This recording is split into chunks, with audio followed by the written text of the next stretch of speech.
كوريماندير.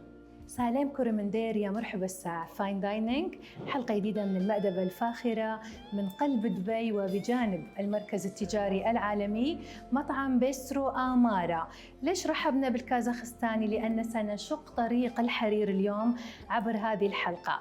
المطبخ والمطعم عنده كونسبت وقصة تاريخية جمعت بين حضارات وثقافات التقت في بقعة جغرافية واحدة معينة، واللي هي دار الحي دبي. راح نروح مع بعض نتعرف على مجموعة أطباق حضارية وثقافية ونشوف طريقة تحضيرها وإقبال الناس عليها في حلقة اليوم. ولأن بنشق طريق الحرير عبر الثقافات والحضارات، الحلقة بدأت، فخلوني أقول لكم باستيك.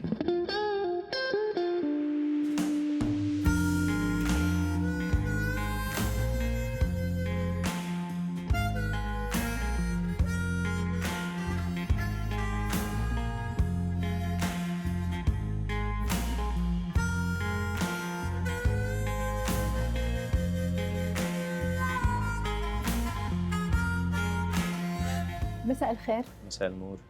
أستاذ أحمد، تعرفت أنا عليك خلف الكواليس على اسمك، ولكن أنا حابة لو ممكن تعرفنا أكثر عن حضراتك، وخاصة الباك جراوند اللي جاي منها كمدير هذا النوع من المطاعم، خاصة أن نتكلم عن فاين دايننج. بالضبط. أنا اسمي أحمد سعد من مصر. بقالي حوالي 18 سنة شغال في الكارير فود اند بافريج. انضميت آخر 4 سنين لشركة بيشون F&B. نعم. شركة معروفة طبعا في دبي جدا جدا جدا. عندنا أكتر من برانش هنا، حوالي 7 أو 8 برانش، 8 برانش. عندنا فروع تانية في مومباي في الهند. شركة جميلة جدا يعني الحقيقة، بالنسبة إن هي فاين دايننج، all البرانشز بتاعتها كلها فاين دايننج. فأكيد إن أنا انضم لشركة زي بيشون F&B ده هتضيف للكارير بتاعي جدا، هتضيف لي مهنيتي، هتعلم حاجات كتير هنا.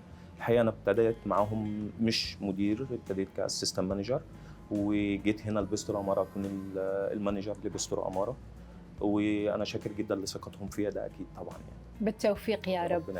بما أن نتكلم عن بيسترو آمارا، نتكلم عن فاين دايننج، عادة في برنامج المأدبة الفاخرة تكون الكويزين أو المطبخ خاصة لبلد معين، لأول مرة تلتقي ثقافات وحضارات عبر طريق الحرير. بالزبط. خبرني عن هذا الكونسبت لبيسترو آمارا وعلاقته بطريق الحرير. طريق الحرير ده طبعا حاجة قديمة جدا جدا جدا، ابتدت من تشاينا من سنين يعني. ده كان في رحالة زمان خرجوا من الصين، كانوا يعني الهدف منه كان، انت عارفة الصين كانت مشهورة جدا بالحرير في الوقت ده، لذلك سمي بطريق الحرير. كانوا خرجوا عشان يبدأوا يبيعوا الحرير بتاعهم في مناطق كتير حول العالم. ابتدوا من الصين لحد ما دخلوا، وكانوا عايزين يوصلوا لأوروبا. فكان عشان يوصل لأوروبا لازم كان يعبر من خلال آسيا، من خلال الشرق الأوسط، لحد ما يوصل للبحر المتوسط عشان يقدر إن هو يدخل أوروبا. في خلال الطريق دوت قدروا يقابلوا ناس من جميع الثقافات، من جميع البلدان، مش شرط مدن، كمان كانوا بيقابلوا قصور في الطريق ده، كانوا بيقابلوا مجتمعات تجارية فقط لا غير. فابتدوا إن هم يشير معهم الثقافات، تجارب بالظبط، كأكل كشرب كثقافات عامة. من هنا ابتدى طريق الحرير. فكرة مطعمنا جت من الفكرة دي. جميل. اللي هو بيسترو آمارا. احنا عايزين نعمل حاجة، طبعا بيسترو آمارا احنا عاملينه كواحة، ان الناس ديت كانت بتمشي طول الطريق ده في الصحراء، وكانت بتدور على اي مكان هادي، مكان زي احنا ما بنقول كده بالعاميه ظل شويه يستريحوا فيه. نعم. احنا عاملين بيسترو آمارا مستوحاه من الفكره دي. جميل. ان الناس هنا في شارع الشيخ زايد، الزحمه بتاعت طول النهار والشغل والكلام ده كله، يجوا البيسترو آمارا كواحه يستريحوا فيها، ياخدوا وجبتهم فيها وياخدوا البريك بتاعهم هنا. نعم. ده الكونسبت الاساسي بتاعنا. الحلو في الموضوع استاذ احمد ان هذا بيسترو آمارا وطريق الحرير يعني وايد جيد لبيئه دولة الإمارات، لأنه فيها أكثر من 200 جنسية، فهو يلبي أكيد. الكل في مكان وبقعة واحدة. لأن زي ما أنت عارفة المنيو بتاعنا طبعا فيوجن من جميع البلدان. احنا عندنا اطباق سيجنتشر بتاعتنا، لو بصيتي فيها هتلاقيها ممكن تشترك فيها من بلدين ل3 بلدان في الطبق الواحد. في الطبق الواحد. جميل. فدي حاجة كويسة، حاجة مش هتلاقيها كتير. نعم. عشان كده احنا عاملين الكونسيبت بتاع السلك رول. نعم. أي حد يجي البيسترو آمارا هيلاقي اللي هو محتاجه، هيلاقي الاطباق كلها مفضله ليه، لانه هيحس ان هو لف العالم وهو قاعد في بسترو اماره. اوه نعم، يعني تلاقت هذه الثقافات بالزبط. والحضارات في طبق واحد يعني. بالضبط. طيب بالزبط. خبرني عن ما شاء الله، يعني بسترو اماره حاصل على ميشلان جايد. بالضبط. كيف حصلتوا على ميشلان جايد؟ شو كانت مثلا الشروط؟ متى؟ بالزبط. اعطيني تفاصيل. ميشلان جايد هي حاجه كده زي بنقول عليها حاجه كواليتي، بنقدم كواليتي، بنقدم كميه مقابل سعر مناسب جدا، بلس كل ده سيرفيس جيد. على اعلى طبعا. نعم. كل حاجه طبعا، الحاجات دي كلها بتتقيم من خلال ميشلان تيم، بيجوا لنا هنا طبعا ما حدش بيبقى عارفهم. بيجي يقعد يقيم السيرفيس عندك، يقيم الاكل، جوده الاكل، الكميه، السعر اللي بيندفع. من هنا حصلنا على ميشلان جايد. بنطمح ان احنا نحصل على ميشلان ستار، بس ده ان شاء الله نقدر نعمله ان احنا يبقى عندنا استمراريه في ان احنا نقدم سيرفيس كويس جدا للناس. نعم. كواليتي فود، برايسز، كل حاجه ان شاء الله باذن الله نقدر نحصل على السنه على الجايه. ميشلان ستار. واحنا ان شاء الله يعني احنا 2023 2024 ميشلان جايد، سنتين ورا بعض ان شاء الله. يلا السنه عقبال الجايه ان شاء الله ميشلان تكون ستار. ميشلان ستار باذن الله. للحصول على ميشلان ستار وعشان يكون بيسترو اماره من الفاين دايننج، وهذا المستوى من تقاطعات حضارات وثقافات مثل ما ذكرنا، في شروط. تمام. من احدى هذه الشروط قاعده اشوف يعني من حولي ويوم دشيت بعد المطعم استاذ احمد، اختيار الالوان، بالزبط. اختيار الموسيقى، اختيار الرائحه. ايش قد تلعب دور في فاين دايننج وايصال هذا الكونسبت لكواليتي وكواليفايد كاستمرز؟ تمام. زي ما قلت لحضرتك احنا بنتبع كونسبت سيلك رود. والسيلك رود ده احنا اتكلمنا عن المطعم ان هو كاواسيس، واحه. نعم. لو بصيتي جنبنا هنا هتلاقي حاجه زي الاشجار، الحيطان عليها ورق شجر. لو بصينا في المطعم من فوق هنحس ان هو شكل الرمل شويه. صحيح. عندنا هنا جوه لو بصينا بنختم بيها باللون الازرق الخفيف اللي هو الميه. فده طبعا كلها احنا اخترنا الكلام ده كله بناء على السيلك رود او الواحه اللي كان الرحاله بيستريحوا فيها. جميل. وهم ماشيين في السيلك رود. نعم. احنا خدنا ده طبقناه عندنا في بيسترو اماره. نعم. بالنسبه للميوزك احنا عندنا الميوزك مودرن شويه، لان احنا عايزين الناس لما تيجي هنا تحس ان هي خلاص تنسى الشغل، تنسى كل حاجه بره بيسترو اماره، هي جايه حاجه مختلفه. نعم. من هنا جت اختياراتنا للالوان، للديكوريشن، للميوزك بتاعتنا. بالنسبه برضو الفورنيتشرز مثلا، كل حاجه الانتيريور للمكان كلها لو بصيتي عليها هتلاقيها كلها متشابهه مع بعضها. جميل. انت عشان ترضي طريق الحرير وتقاطعاته بالظبط و200 جنسيه في الامارات، يعني تحدي كبير. طبعا. فالكاستمر ساتسفاكشن، ارضاء العملاء او المستهلك، الى اي مدى يلعب دور قوي بالنسبه لك كاداره لفاين دايننج؟ ده رقم واحد بالنسبه لنا الجست عندنا. طبعا انت عشان بصي احنا عندنا اكتر من جنسيه، عشان ترضي الكل لازم تبقي ماشيه زي احنا بنقول على خط واحد مع كل الناس. بالنسبه للجست بتاعنا اهم حاجه يدخل بيسترو اماره ينسى اي حاجه بره، وهو خارج من عندنا من بيسترو اماره لازم يفتكر حاجه واحده بس، شو تجربته في بيسترو اماره. كيف تسوون؟ اي انا جاي لحضرتك ازاي. طبعا ان احنا نقدم كواليتي للجست، تيست، سيرفيس، نلبي كل احتياجاته. حتى السيرفر اللي واقف على الترابيزه معاه لازم يكون عارف هو بيقول ايه، بيشرح ايه. لان احنا ما عندنا ما بننزلش الطبق للجست وخلاص، احنا لازم نشرح له الطبق معمول ازاي. حلو. لان زي ما قلت لحضرتك قبل كده احنا عندنا طبق بيشارك فيه مثلا بلدين او 3 بلدان. نعم. فلازم السيرفر اللي واقف على التيبل يشرح كل حاجه للزبون، يكون فاهم هو بيقول ايه. ودي طبعا من معايير الهايرنج عندنا، يتدرب على اساسها. بالظبط. طبعا الستاف. لازم يتعمل له تريننج، على المنيو قبل ما يبدا شغل معانا. تمام. كل حاجه طبعا لازم يبقى عارفها ومدروسه كويس جدا جدا جدا. الكوميونيكيشن بتاعته مع الجست لازم تكون كويسه عشان يقدر يوصل للجست التجربه صح نفسها او الكونسبت صح. وفي خلينا نقول دورات تدريبيه او ورشات دوريه. طبعا دوريه يوميه. يوميا ما شاء الله. حلو. يومية. تمام.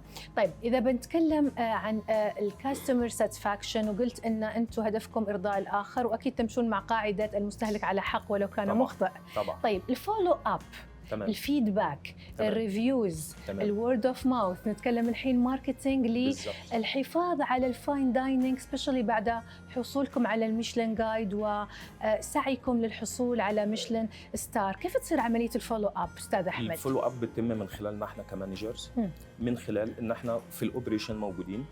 اي تيبل بتبقى قاعده عندنا واي ترابيزه عندنا، احنا لازم بنروح للجست تمام. بعد ما يخلص الغداء بتاعه او العشاء، الميل الوجبه، بنبدا ان احنا نساله، نعرف الفيدباك بتاعه عن الاكل، عن السيرفيس، عن الاتموسفير في المكان، عن كل حاجه في المكان. لو عنده اي اقتراحات، عنده اي فيدباك عن اي حاجه، طبعا بنقعد تاني يوم في البريفنج بتاعنا ونتكلم عنها.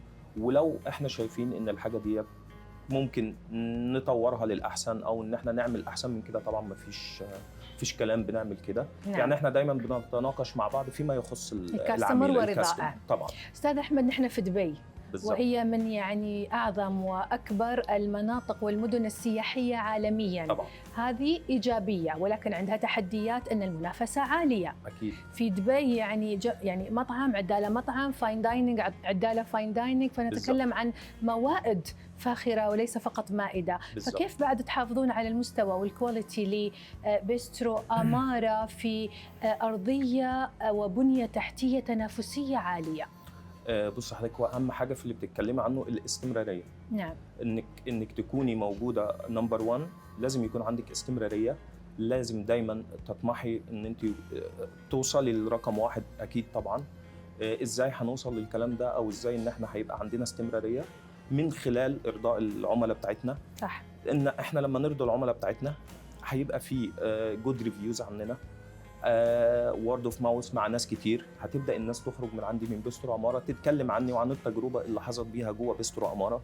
فبالتالي انا الماركتنج مهم وكل حاجه، بس وورد اوف ماوث، الناس مع بعضها دي اهم من اي حاجه. صحيح. لو انت حضرتك النهارده جيت البيسترو اماره وعجبك المكان وعجبك الاتموسفير وعجبك التجربه كليا بتاعت حضرتك في بيسترو اماره، اقرب ناس ليكي اول ناس هتحكي معاهم عن بيسترو اماره. صحيح. وهتنصحيهم ان هم يجوا هنا يجربوا المكان. وهذه من اذكى طرق التسويق الغير طبعاً. مباشره اللي هي الورد اوف طبعا. ماوث. عشان كده بقول لحضرتك ارضاء العميل او الزبون، وان هو يبقى خارج هنا مش فاكر الا بيسترو اماره بس. غايه دي تدرك. اهم حاجه بالنسبه استاذ احمد، يعطيك الف عافيه، شكرا على هذا الحوار واللقاء.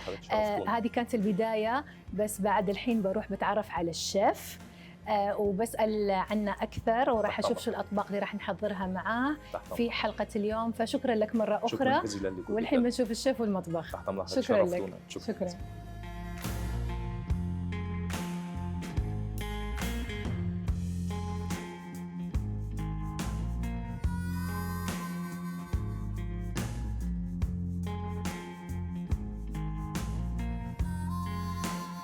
بعد ما تعرفنا على بيسترو أمارة من خلال المدير أحمد، حنروح الحين نتعرف على الشيف ونعرف شو الأطباق اللي راح يقدمها من مختلف الحضارات والثقافات.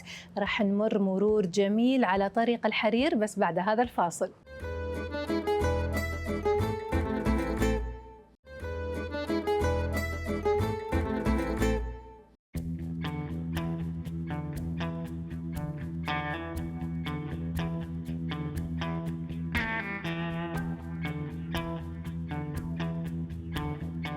Chef Ritwik, thank you so much. Now we are in the kitchen, but before we start our first dish, I would like to know what inspired you in the career of fine dining? To be very honest, I never wanted to be a chef. Really? Absolutely. Okay. I always wanted to be a pilot. Wow. I have special feelings for planes whenever I see these steel birds. Okay. But for some reasons, I couldn't take on it as a career opportunity. But the part of India that I belong to, it's in the eastern part of India. Their food is very important in the regular day-to-day life. Okay. So food was already running in my DNA. It's just that I discovered it when I took up my culinary career. Yeah. And I started to study in terms of a professional chef. And that's exactly when my palate started to take the shape. I started to understand the difference between sweet, sour, salt, bitter. Okay. That created magic in me. And that exactly is something which gave me the adrenaline to become a chef. Okay. And yeah, and that's how I discovered that, yeah, this is the profession that I want to continue with. And chef, at the same time, that magic and the mix of the things you said, it across with the Silk Road. Yeah. Why Silk Road cuisine? It's complicated cuisine. So, Khadija, there is nothing called Silk Road cuisine, to be very honest. Yeah. I arrived in Dubai just exactly a year back. I will complete a year back tomorrow. Okay. So when I come in here and I was given this opportunity to create a concept which will go along with the bistro concept that we wanted to do for a very long time as a company, I thought we are in a desert, but Dubai is an urban desert. Yeah.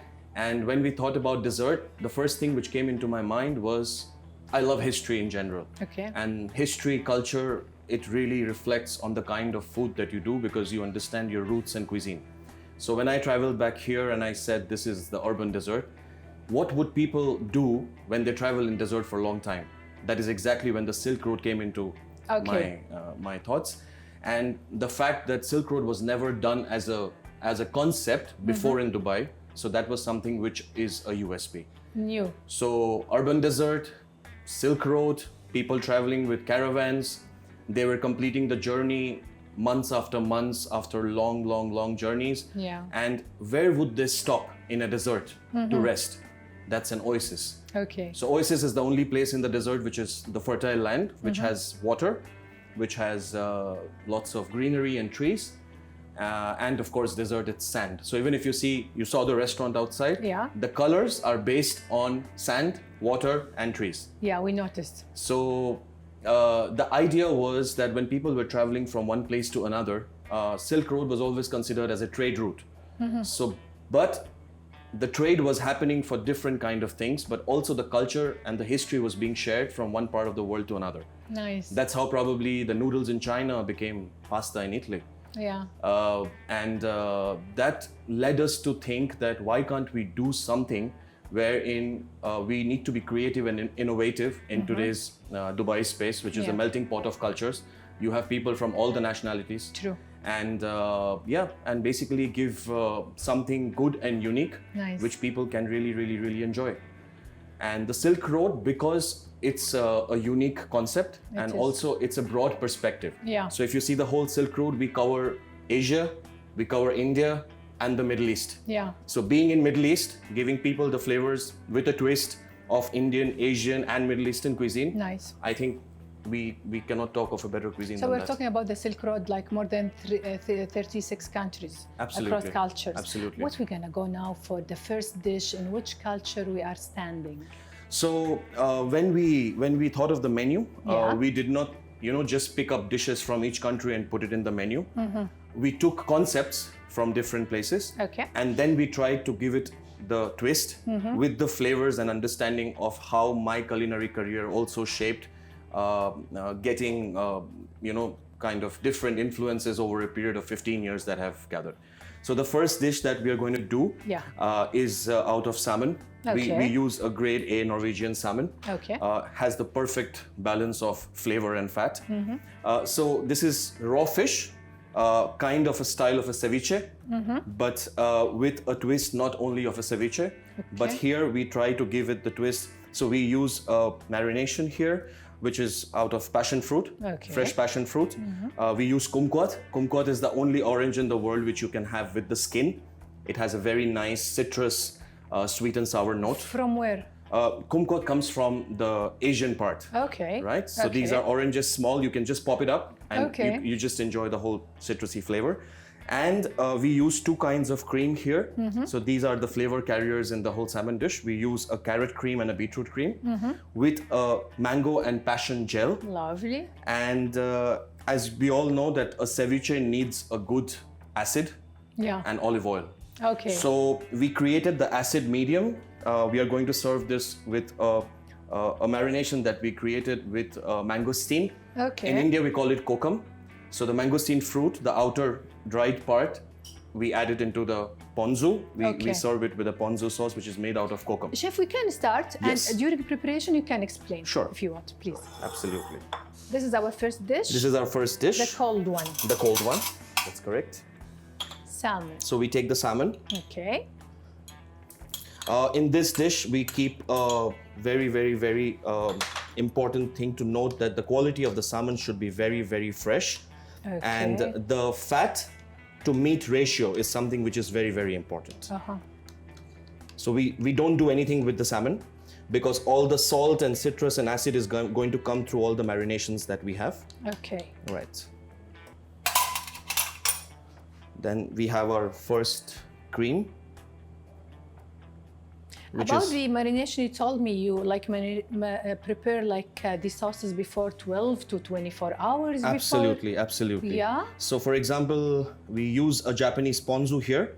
So the ponzu, it's all about the reduction of the liquid which we use by making. This is the sauce. So it has soya sauce, it has rice vinegar, it has orange zest, it has coriander root. Nice. So all the flavors need to be seeped in very nicely.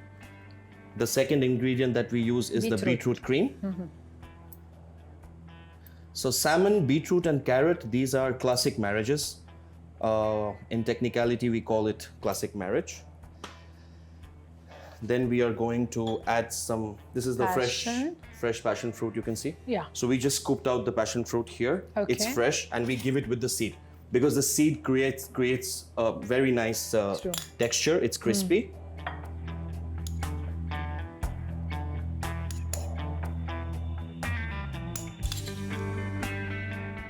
So if you see, you understand that the dish is a perfect balance between all the flavors and the crunch. So that's the most important thing that is required when you eat a dish to complete a full sensory experience for the guest, right? You created this dish? Yes, absolutely. Yeah? Yeah.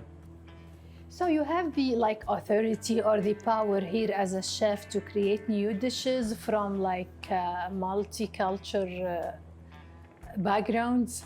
Absolutely. Yeah. So when you talk about authority, I think that's what the company wants to see. Nice. And also we respect the fact that there are different people from different nationalities in our kitchen. Yeah. And my style of leadership is very affiliative and democratic when it comes to giving freedom to the people. Nice.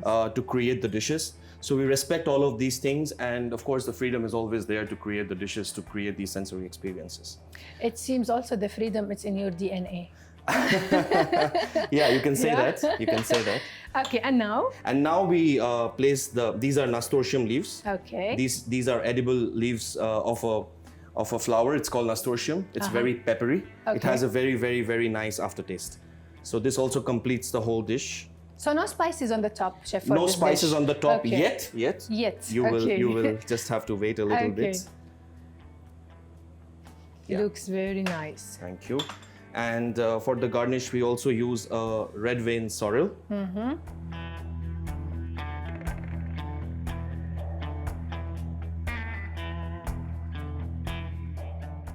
Now we just take a very good olive oil. So here we use Sicilian olive oil, which is called Franto e Cotrera. It's from Sicily. Italy? Yeah, right. Sicily from Italy. And it's DOP certified. It has a very nice flavor. Okay. So this olive oil, we just pour it in the sauce both here that we give. And this is the ponzu that we make out of kokum and the ingredients that I told you about. So we just mix it with the olive oil.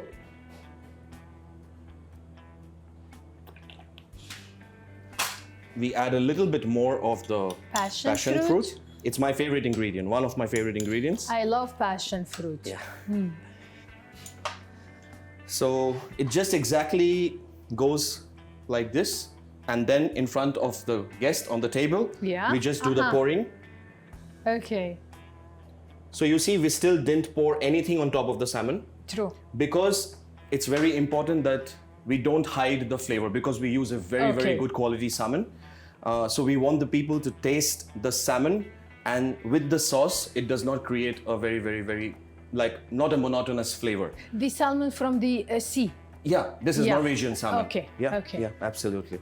And then in the end, we just take some fresh alisan flowers.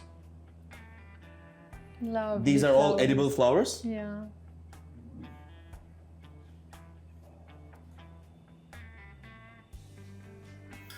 Yeah, so that's pretty much it. This is our first dish. This is our first dish. dish. Called starter. We call it salmon tatar. with kokum ponzu, Okay. with kumquat and mango passion gel. Great. Yeah. Now we will go for the second dish Sure. or the starter, the hot one, as you told me. It Right. will be hot. This is the cold. We'll go for the hot one. Yeah. Before we start with the hot one, tell me your experience in UAE. As you said before, UAE has more than 200 nationalities. So it's a challenge. While we are talking about the Silk Road, it's another challenge. How Yes. can you match the both challenges to be in fine dining and in bistro menu in UAE? Right. So Khadija, I mean, if you see, bistro concepts have evolved over a period of time. We just didn't want to be a very, very casual dining bistro. Yeah. We wanted, since we have a concept of the restaurant and the food is based on the concept, and it's an experience. So if you come to our restaurant, we don't have a chef tasting special menu, but all our dishes. So my menu is very, very concise. It just has 40 dishes, but all the dishes are worth experiencing. Okay. So we had a list of, I think, 80 or 85 dishes to begin with, but then we trimmed down to 40 to understand that. So the first 2 months I spent in UAE last year, going into different places and restaurants and also the area that we are in to understand what is the requirement that people are enjoying and what are the trends in UAE that people are really loving to go. Lovely. So what I figured out is people do love bold flavors, and when you do something new, of course, there is a little bit of thoughtfulness about whether the dish will work or not. But when the flavors are amazing, when you are elevating the flavors with the kind of experience that you are going to give it to the customer, then it almost becomes like nothing challenging as such to, satisfy your customers. Yeah. But as a chef, my responsibility also is to go to the customers, every single guest on the table, and to speak to them and to understand them and take the feedback. This is so important, chef. Yeah, and that's the litmus test, you know, because your customers are the most important people who give you the litmus test of understanding. As we spoke like before about the customer satisfaction. Absolutely. Yeah, you are right. Absolutely. So now we'll go for the second dish. Sure. Called? It's called Za'atar kebab. Za'atar kebab. Za'atar It's kebab. Arabic? So the influence is Arabic, of course. Za'atar is a very, very, very important part of the Arabic cuisine. So Za'atar has different roles to play in different Arabic countries, right? But I was in the market just exactly a year back when I was, that's how we source our ingredients. It's very important to know where and how the ingredients come in. Yeah. So I have seen, being in India, I have seen only the Za'atar powder. Okay. Right? Okay. But I did not know exactly fresh Za'atar existed, which I came to know about after coming to Dubai. So yes, we just created a kebab out of Za'atar. Created by you also. Yeah. So we created this dish. We wanted to do a vegetarian kebab because when you hear of kebabs, it's only meat. Sure. But we wanted to do something Middle Eastern. Vegetarian. So the Za'atar kebab, it's like a mix of fresh Za'atar leaves with Afghani pine nuts, Italian Parmigiano Reggiano. We mix all of those things. We pass it through a mincer, make nice small kebabs. I like to see more than to hear, chef, please. Absolutely.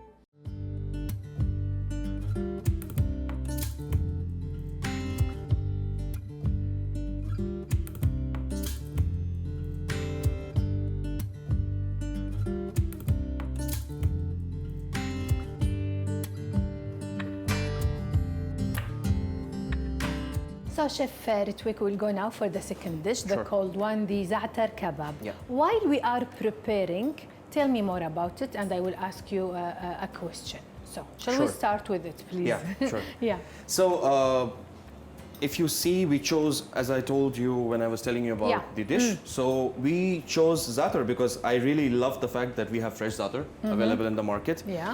So we wanted to make a kebab because kebab usually people refer to only, non-veg, like non-vegetarian kebabs, like meats. Yeah. But we wanted to prepare this kebab because it has a very, very nice smell and taste of fresh Za'atar leaves. Okay. So we use fresh Za'atar leaves, fresh basil. Okay. We use 2 kinds of nuts in this, pine nut and cashew nut. We have cumin powder. We have garam masala from India. Okay. And we make a mixture out of all of these things. Okay. And we make these small little kebabs. Okay. It's very nice and fresh, you know. Eating a za'atar, which is in form of a powder, Okay. and eating za'atar in form of kebab. it's absolutely a different experience. Okay. I'm gonna So fry we- it. Yeah, so I chose this dish mainly because, first of all, it's UAE. So we can show the Middle Eastern za'atar, Okay. right? And also, we are going to give this with lemon zabadi, which is again from UAE. We Okay. all know what zabadi is. It perfectly showcases how we tell the story of how a dish traveled from one place to another. To another place. So, the yeah. dish, while they're traveling from a place to another place, Right. chef, do you use like ingredients from the local farms in UAE?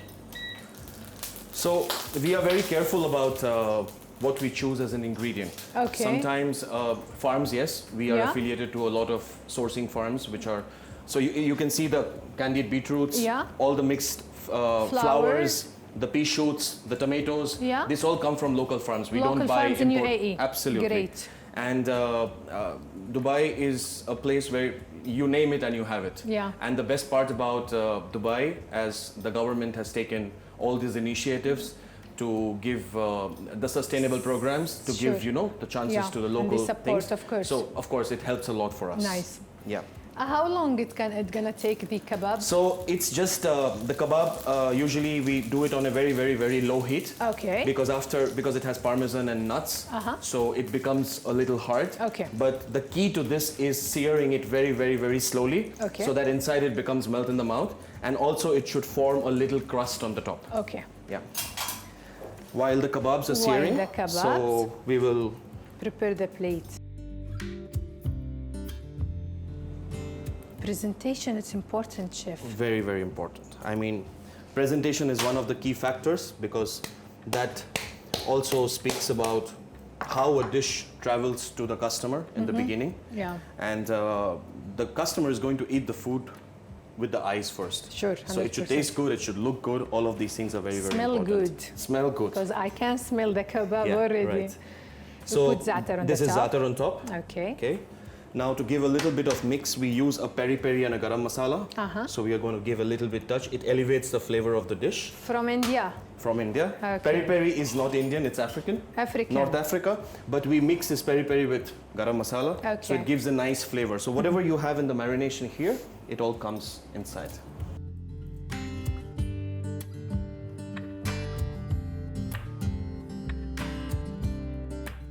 So the kebabs are ready. We are going to just place it. What sauce is this, the white one, chef? That's the zabadi. Zabadi. Zabadi. Okay. So that's the lemon. We make a preserved lemon zabadi.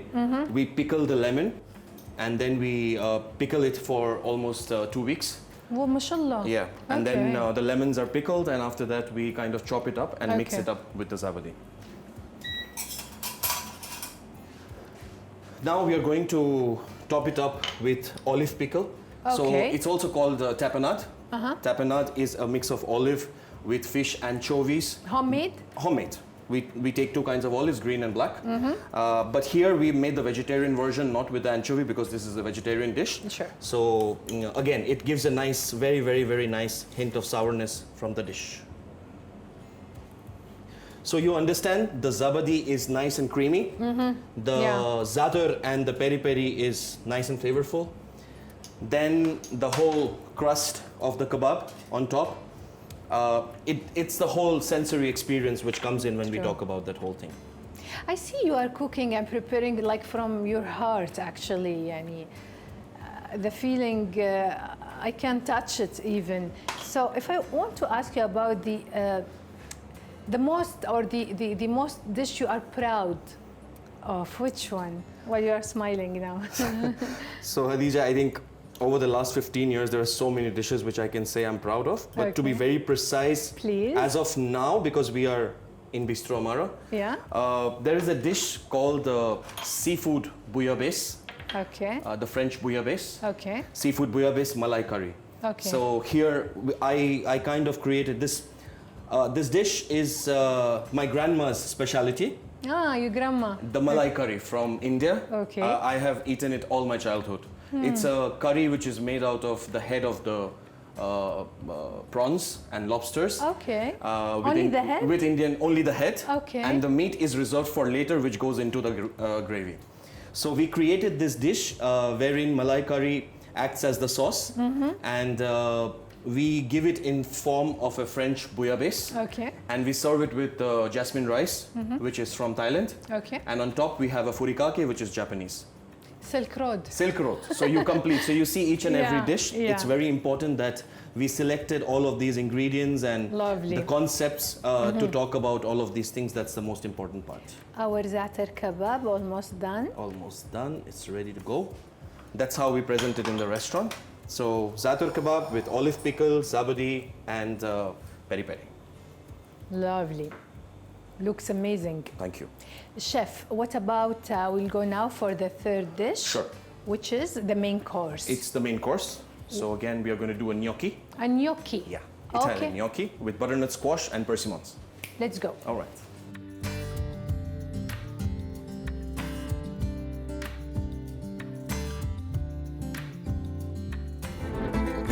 Chef Ritwik will go now to the gnocchi, Sure. the main course for today Yeah. from Bistro Alamara.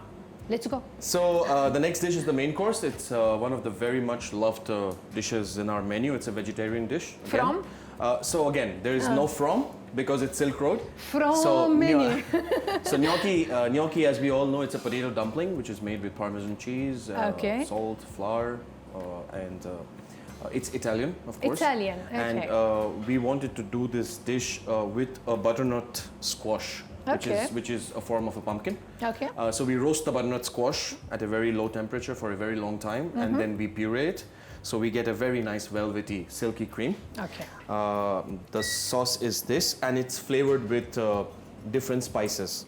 So we have star anise, we have cinnamon, we have coriander, fennel. All of these flavors we extract it into the sauce, and then we puree it into a nice, very velvety, smooth texture. So that's the sauce that we have. Okay. And also with this dish, we use persimmon. So this is persimmon. Persimmon is a tropical fruit. I think in Arabic it's called al-barsimun.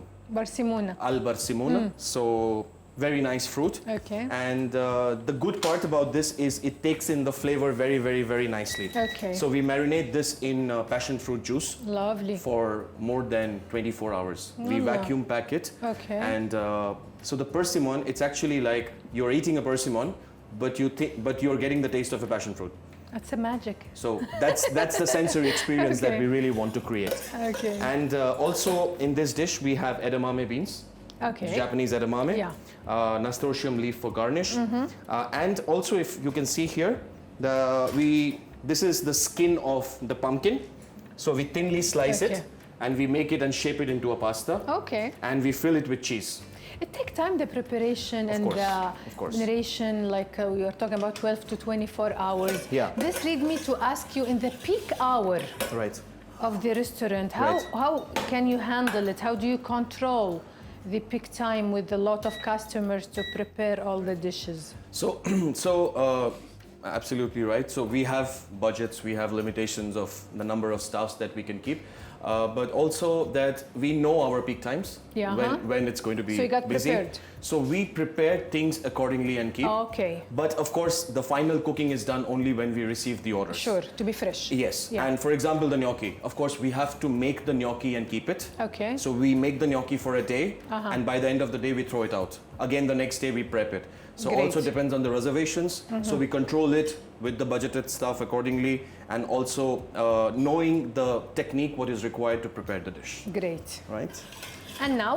So the sauce is ready, and now I will start searing the gnocchi. Okay. So if you see in Italy, they have gnocchi in several ways. Some people just make these dumplings, toss it in a nice sauce, and consume it. Okay. So here we have made the gnocchi, but we are going to slowly give it a nice crust on the top. Okay. So again, with the heat, the potato and the Parmesan cheese is going to be melting in the mouth. Okay. So it's, again, you know, very important sensory experience of creating different textures. So very nice, creamy, velvety pumpkin sauce. Nice. With the potato dumpling, which is creamy. The crunch comes in from the butternut skin, which we call it like a pasta. Yeah. And also from the edamame beans. Okay. Right? So now we start to sear the gnocchi one by one. يلا.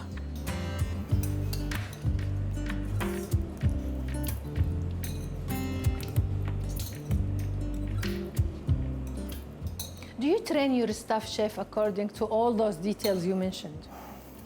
We It's have hard, to. yeah? It's hard. Yeah, It's I wouldn't say hard, but I would say it's a challenge. It is. Yeah. It's a challenge in a good way. Yeah. So that's how we also, that's a very good thing to, you know, give an experience to our staff, give the liberty of the freedom for them to cook from where they are. That gives us a very good perspective in the knowledge exchange also. Yeah. Yeah. I can smell You can smell the Parmesan cheese. the Parmesan, yeah. So we just slowly sear it out. We will just give a nice crust. Okay. Meanwhile, it's getting the color, we start to plate the dish. يلا. So the sauce is already It's my here. favorite part. Yeah. So we pour in the sauce. You see the sauce is very, very, very nice and creamy. It is.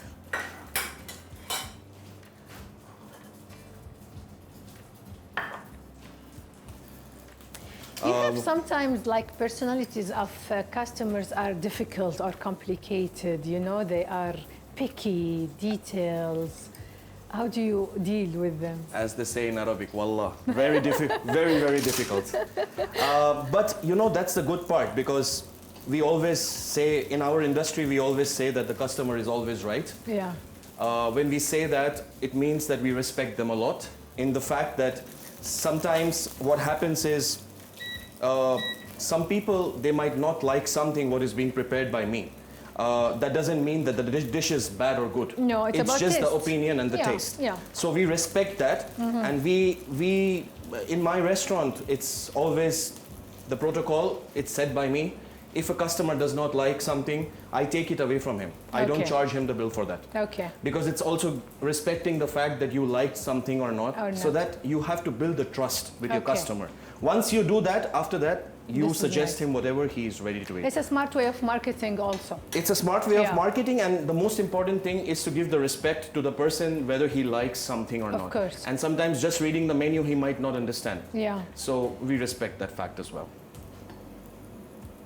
So you can see we have a nice crust on the gnocchi. It's a nice golden brown color that we have achieved on the gnocchi. And by this time the gnocchi is really, really nice and soft inside. So we'll start placing it one by one.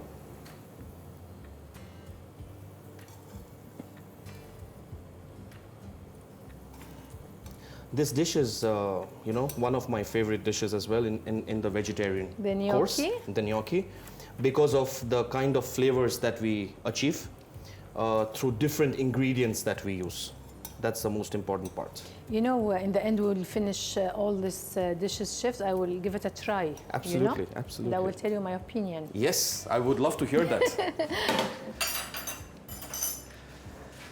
So this now you can see the persimmon, which we marinated. And also you can see this is the kaffir lime. Okay. Kaffir lime is a kind of a lime which is from the the Asian part. Okay. So it's a very, very nice and flavorful lime.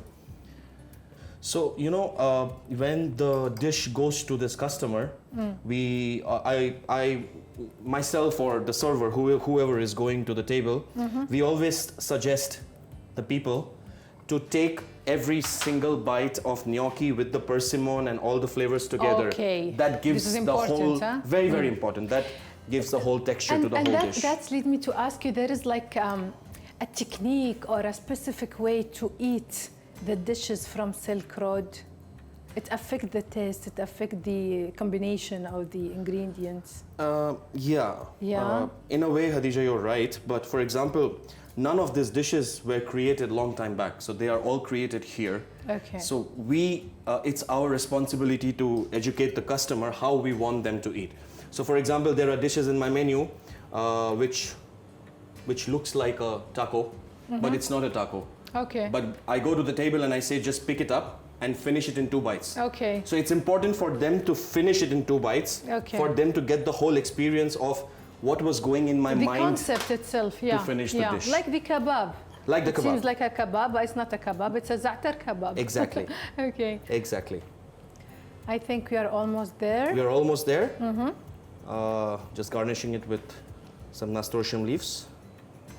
Lovely. So, pan-seared gnocchi with roasted butternut squash, passion fruit marinated persimmons, and kaffir lime oil. تسلم ايدك شيف.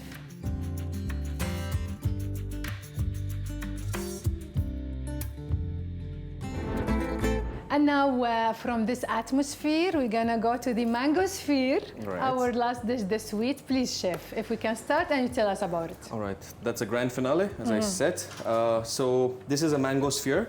So we have a chocolate mousse. Okay. We create a chocolate shell outside and we fill it with a mango gel. Okay. And with this, we serve a tomka. So we all know tomka is a Thai soup. It's a soup which is made with prawns, coconut milk, and Yeah. all the herbs and spices, the galangal, lemongrass, ginger. All the flavors are In the soup. extracted in the soup. So here, of course, because it is a dessert, so the inspiration of the tomka was to give something which is nice in taste to get all the flavor of the herbs. Okay.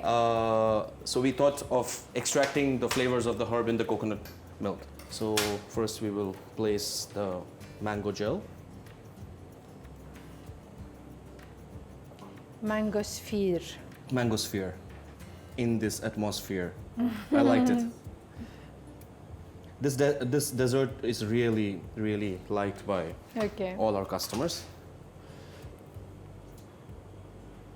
So these are the white alysum flowers. It's a signature sweet here in the It's a restaurant. signature. It's a Yeah? signature. So we have, as I said, we have a very small menu. Okay. We have 6 desserts as of now. So this is one of the most loved dessert. That's why Yeah. I wanted to showcase it in here today. Okay.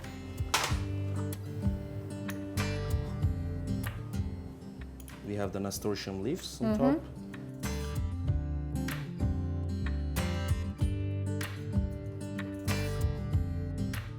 So this is the tomka, coconut milk extracted, but in form of an air. Okay. So when you actually eat it, it just disappears in the mouth. Another magic. Another magic. Then we Okay. just take the mango sphere Okay. and we place it in the center. Nice. And The chili. this is the chili oil. Okay. So we just add a few drops. Thank you so much, chef. And on top we will add The mango sauce again? No, not the mango. Yeah, mango sauce Yeah. and the jasmine rice crisp. Okay. So we make it by boiling jasmine rice for a very long time. Put it in the dehydrator. Amazing. Dry it and fry it. Chef That's the Ritwik, crisp. thank you so much. Pleasure is all mine. We finished now preparing the all 4 dishes. Right. Now it's the time to try, Yes. to eat, to Yeah. taste. So I'm so Absolutely. excited. Yeah. We'll go to the table and prepare it Sure. for the last part and the best part. Thank you so much, chef. Pleasure is all mine. Thank Thank you. you. Thank you.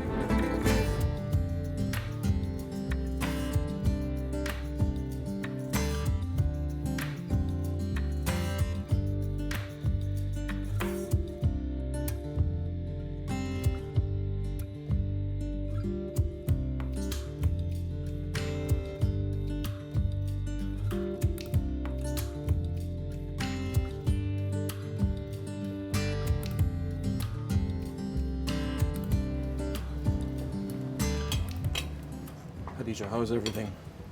It's perfect. It's really delicious, chef. Thank you so much. Bon appetit. Shukriya. Thank you, chef. Thank you. طبعا الأكل جدا لذيذ في هذه الحلقة من بيسترو أمارا. يعني طريق الحرير كله والحضارات والثقافات تقاطعت في طاولة صغيرة وفي أطباق بسيطة بس تحمل الكثير من الثقافات، فبحد ذاتها معرفة وتعلم. شكرا بيسترو أمارا على هذا الخلط الاجتماعي والثقافي. ولأن الأكل جدا لذيذ، آخر شيء أقولكم جودة مزالي.